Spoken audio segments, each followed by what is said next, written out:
Like yourselves, no doubt, I'm on quite a few email lists, and one of them, an independent spiritual practitioner, her email yesterday had a quote from a poet named Billy Collins, I'd never heard of, and I didn't Google him, but it struck me. It says, you will always be the bread and the knife, not to mention the crystal goblet, and somehow the wine. I thought that was worth exploring, those very rich and suggestive images, Christian and Buddhist and otherwise. So, first of all, the crystal goblet. Well, you know that we're an empty cup, or we should be an empty cup, and that's a common image that we get across the traditions. You know that we should be not full of ourselves, otherwise you pour in and it overflows, and if we're already full of ourselves. So you have to be an empty cup, which is what we are anyway. We are receptivity, that's what we're called to be. Karl Rahner calls us hearers of the word. We're ready to listen, ready to receive. And it's crystal. I mean, I've given talks before about how, you know, we're diamond and transparent and precious gems, etc., that we are.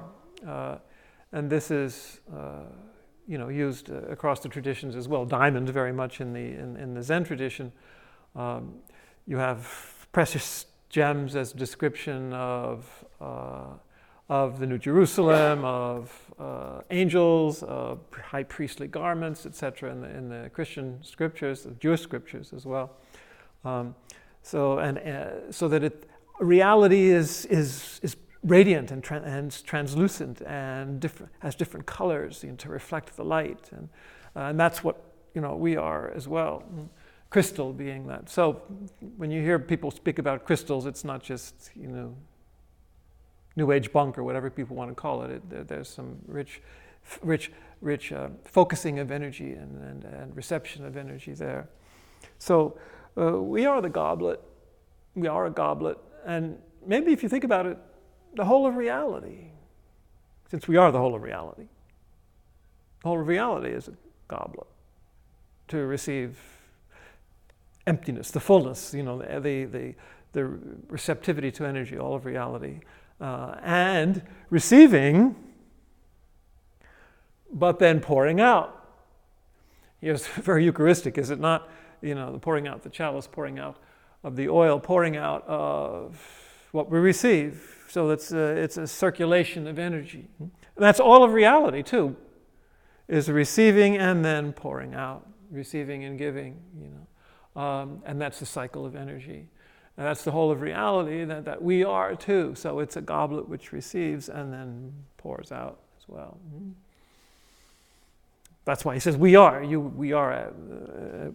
Not to mention, the crystal goblet, and somehow the wine. Right? I think obviously Eucharistic, the wine. The blood, the reality, the lifeblood of reality that we receive. The intoxication, I've spoken about that too, that's in the Christian mystics as well. But my favorite koan about that, and I've often suggested to people to study, which does reflect very much this notion of reality being this, Seize is utterly destitute, case 10. Today is October 10th. This is case 10 of the Mumonkan. Seize is utterly destitute. Seize said to Sozan, and the notes explain that Sozan is one of the founders of the Soto Zen sect, which we mainly represent. Soto is Sozan, and Tozan, the other person. So anyway, so this guy knows what he's talking about. So Seizan pretended to retreat, and he said, I'm utterly destitute. Notice, empty, the empty goblet. So it's a setup here. You should be destitute, Will you give me support? And Sozan called out, "Seizei!" And he responded, "Yes, sir." And so, wake up. It's a wake-up call, right? And Sozan said, "You finished 3 cups of the finest wine in China. How can you say you have not moistened your lips?" So 3 cups of the finest wine in China, which is reality. Reality is the finest wine, poured like a mixing bowl of wine, to use some of the imagery from the Song of Songs, just poured down the gullet of our consciousness, poured down our throat to intoxicate us. 3 glasses, it's more than that. It's a whole, it's like the wedding feast of Cana. It's, gallons and gallons if we're ready to receive it. If we open our mouth and our hearts and if we're empty enough to receive this intoxicating reality of intoxicating energy, this wine.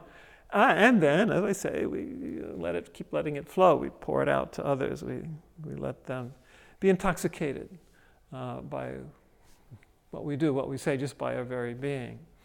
So we can and should be, the crystal goblet and somehow the wine. So let's look at the first part. And let's do the knife part first. Get that out of the way. Remember what it said, you will always be the bread and the knife. Okay, I was rereading something Richard Rohr wrote on the priesthood 20 years ago, which has always stayed with me, that the priest, part of the priest's accoutrement is the knife, the slaying, the sacrifice. And he says it's a pretty masculine image, he says, but we need to sit with it. And here's where the mystics come in, the knife or the sword or the arrow that slays us is also what gives us life. You find this in St. Teresa of Jesus, and that the sword of wisdom, that cuts through all the delusion, is also, it slays what's resistant, what's contrary, but it also gives life by that very fact, because now you're open to receive, the intoxicating wine or whatever. And this is the sword of Manjusri in the Buddhist tradition, the bodhisattva of wisdom that slices right through. And the imagery, I found it again just preparing for this teisho. It comes up all the time in Zen, the notion of the death-dealing and life-giving sword being the same sword and the very same blow. So the death-dealing sword, which puts to death all the resistance, is also the life-giving sword because it opens us up, cuts us open to receive wisdom. And by the way, this is a very important function in the suits of cards, playing cards. It corresponds to the tarot and all that. I won't go into that now, but the spades are the main thing, right? If we even say it. He has it in spades, right? Spade, but it's not a spade that you dig with. It's an espada. It's the sword. So the sword of wisdom, is the main suit, the main thing we should be open to. So all of reality is the sword. All of reality is the wisdom that can slice us open if we open our hearts and pull ourselves, bear ourselves to it, and give us wisdom. The whole of reality. Any point of reality can do this and is this. And then we should be too, according to the poet. Very much so. We should be able to, by our words, yes, but just by our being, cut through the delusion. If we're always peaceful and nonviolent, for example, as I was speaking about last week, we'll cut right through all the BS that's out there and all the nonsense. So we, like the whole of reality, if we're in touch with reality, will be that knife, that sword, that arrow, which slays and gives life. And of course, here they're talking about the knife that slices the bread, okay, but it has a wider application. So about that bread, again, obviously Eucharistic, whole reality, the body of Christ, which is the bread offered, and then we become the body of Christ, and we're bread for the world, and that's pretty straightforward. But what is it in Zen? Well, of course, in Asia, you don't have bread, right? There are no teisho, there are no koans about bread because they don't eat bread. You have rice, okay, and then plenty about rice.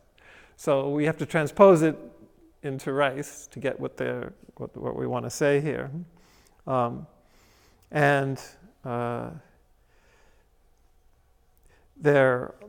are obviously a number of koans. There's one about, again, where it focuses on the whole of reality being in a grain of rice, and then you can say the whole of reality is a grain of rice, with the same sense that everything can nourish us. The whole of reality nourishes us. It's like the whole of reality being 3 cups of wine. It can nourish us. Seppo, this is number 5 in the Blue Cliff record. Seppo addressed the assembly and said, "All the great world, if I pick it up with my fingertips, is found to be like a grain of rice." So the whole world is a grain of rice, but conversely, a grain of rice is the whole world. Mm-hmm. I throw it in front of your face, but you don't see it. Mm-hmm. So do we see that the whole world is a grain of rice, and the whole world is in a grain of rice, and the whole world is nourishment to us? Mm-hmm.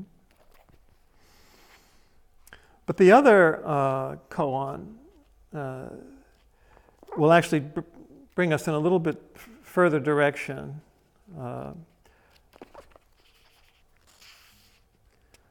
Let's see. Yeah, so it's number 76. So have you had your dinner? All right, you see that's a setup, Have you had your dinner? It's like saying, have you had your 3 cups of wine? Well, of course you have. As soon as you open your heart and your mind and your eyes and your ears, you've had dinner. Too bad it doesn't always work on the physical level, but everything is a nourishment. So have you had your dinner? Monk says, I've had it. Case number 76. So he says, so is he open-eyed who brings food to a fellow like you? And the monk didn't have any reply. So later, someone asked, so to give food to others is surely worthy. Remember, this is the part, you're supposed to be the bread, so you were giving food, we receive it, we are it, and then we give it to others. That's the whole movement of reality.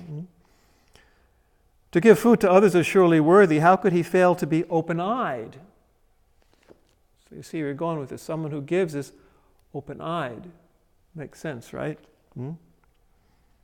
But, this guy says, Hofuku says, both giver and receiver are blind. Okay, how is that? How can you call me blind? So there's an interesting commentary here about this in this particular version. And it speaks about the Zen monks and Buddhist monks in general who go begging every day, It's generally not like begging on the streets of New York. We can talk about that, but maybe it should be. But it explains that this is called takuhatsu. Taku, holding up, hatsu, the bowl. So it says it's not begging in the ordinary sense. It's holding up the bowl. And the bowl is empty, so it's a symbol of themselves. Ourselves. But listen, they receive food and other things with an empty mind. So they're empty. One should be empty as one goes begging in the world, which is what we're doing every day. We're holding out our heart and our mind and our eyes to be empty and to receive the food, right? So whether we know it or not, we're begging, like the monks, always, all right? Anyway, so there should be an empty mind in them, which means there's no sort of personal discrimination about the giver or the receiver or the thing given. It's just the pure empty receptivity we were talking about in the beginning, the goblet. The giver, too, is supposed to be empty-minded in giving.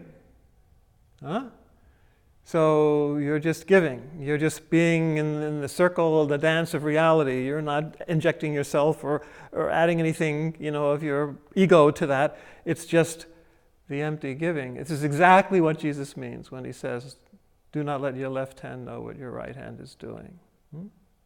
It's just pure spontaneity. It's like the Tao, the Lao Tzu, and he says, wu wei, don't do. And if you don't do through your ego, you'll be doing perfectly. Same exact idea. And there is no thought, so there's no thought of charity or alms giving. It's simply giving. I'm giving alms, blowing trumpets, all that stuff. Emptiness also pertains to the thing given. They're not evaluated. Okay, a penny and $1,000 are regarded as equal. What did Jesus say about the widow's mite? This attitude of mind for the begging process is called triple emptiness. So perfectly empty the giver, perfectly empty the receiver, and perfectly empty the given. And it's just empty, the pure circulation of energy. So the final commentary I want to give on that is about blindness. That from that koan. There's an explanation in one of the other sections here about where did it go?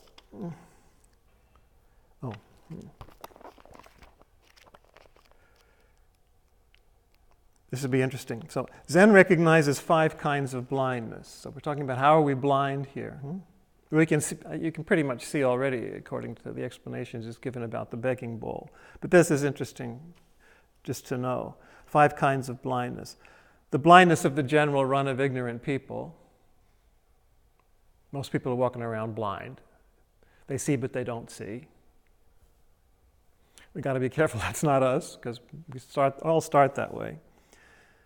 Then there's the evil blindness of people. He says the heretic here, but there can be an evil blindness and actually negative blindness, not just a neutral blindness. Then there's the true blindness of the enlightened student. So the worldly eye of such a person has become blind.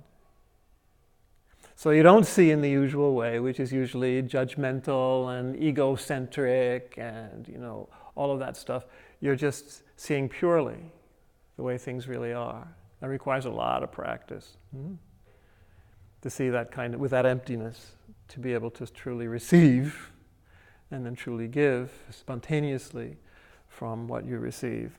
So that's the kind of blindness that the koan earlier was talking about. Did the person who gave you the food, was he blind? That's what he's asking. Blind to the worldly way of doing things. But just to complete the 5 types, this is important too.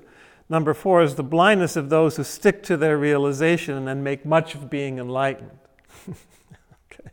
So they're not really that enlightened if they're so aware of how enlightened they are. That's just the ego coming back and obfuscating it, making them blind.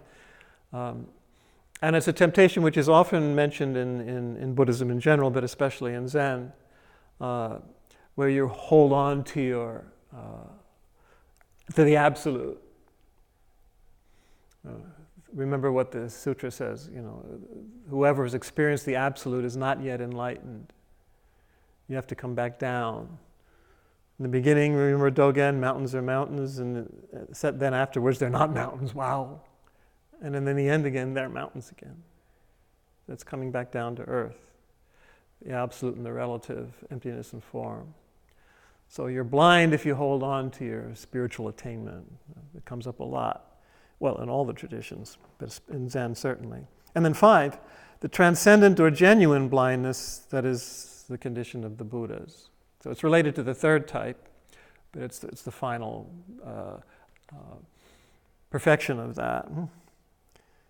This appears when one outgrows true blindness, when one achieves maturity in practice. So that's what we mean by the blindness here too. So the 3rd type and the 5th type.